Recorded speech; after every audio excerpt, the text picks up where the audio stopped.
Il volto della delusione lo vediamo proprio sugli occhi e sullo sguardo di Chris Poveda, un po' perché sei una ex, un po' perché ci tenevi sicuramente a questa partita, un po' per come è andata la partita.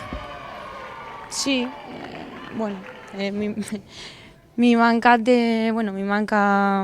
miei compagni, questo è vero, ma è una partita in più.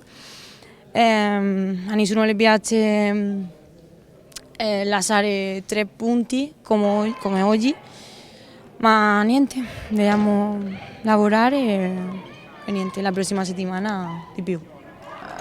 Non lo so, loro ogni palla che calcia è gol, questo noi non lo abbiamo e bueno, dobbiamo lavorare e niente.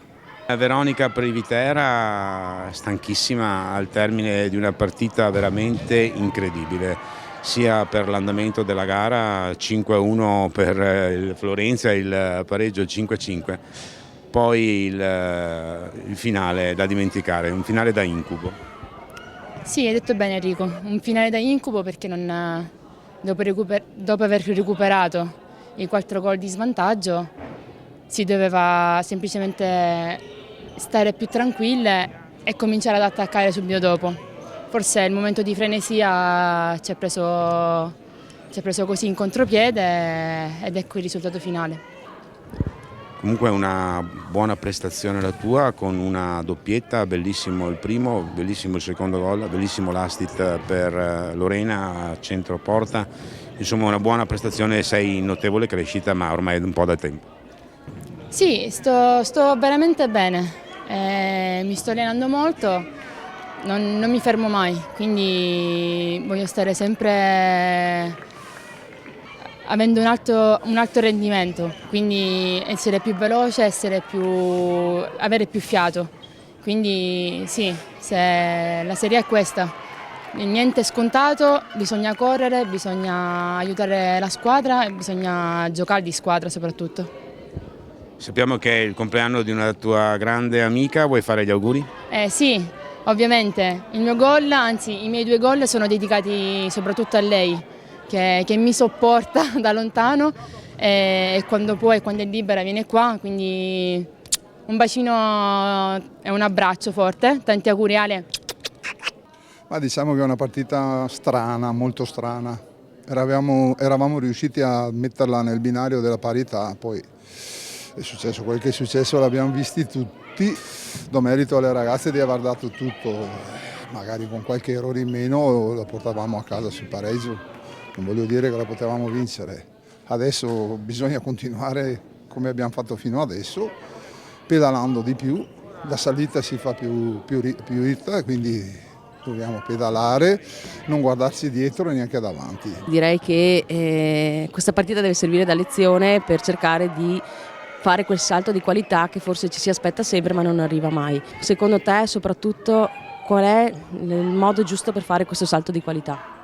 Credere nel lavoro che abbiamo fatto, crederlo e metterlo in pratica soprattutto. E con questo dico forza Real e forza ragazzi, che non abbiamo perso niente.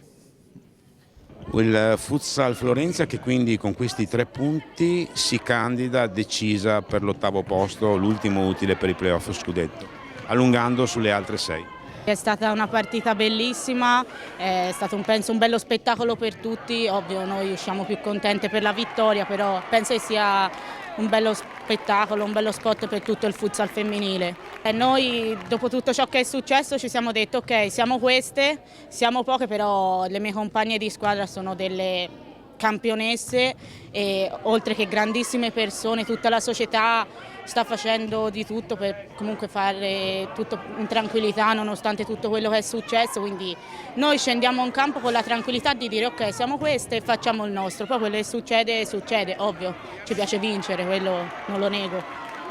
Beh, ci ha sorpreso molto la velocità del Florenza, il fatto di sorprendere all'inizio delle frazioni il Grisignano. Poi addirittura sul 5-5 sembrava quasi fatta per il Grisignano e invece il Florenza ha tirato fuori, io ho detto in telecronaca, tanto per dire qualcosa, il coniglio dal cappello.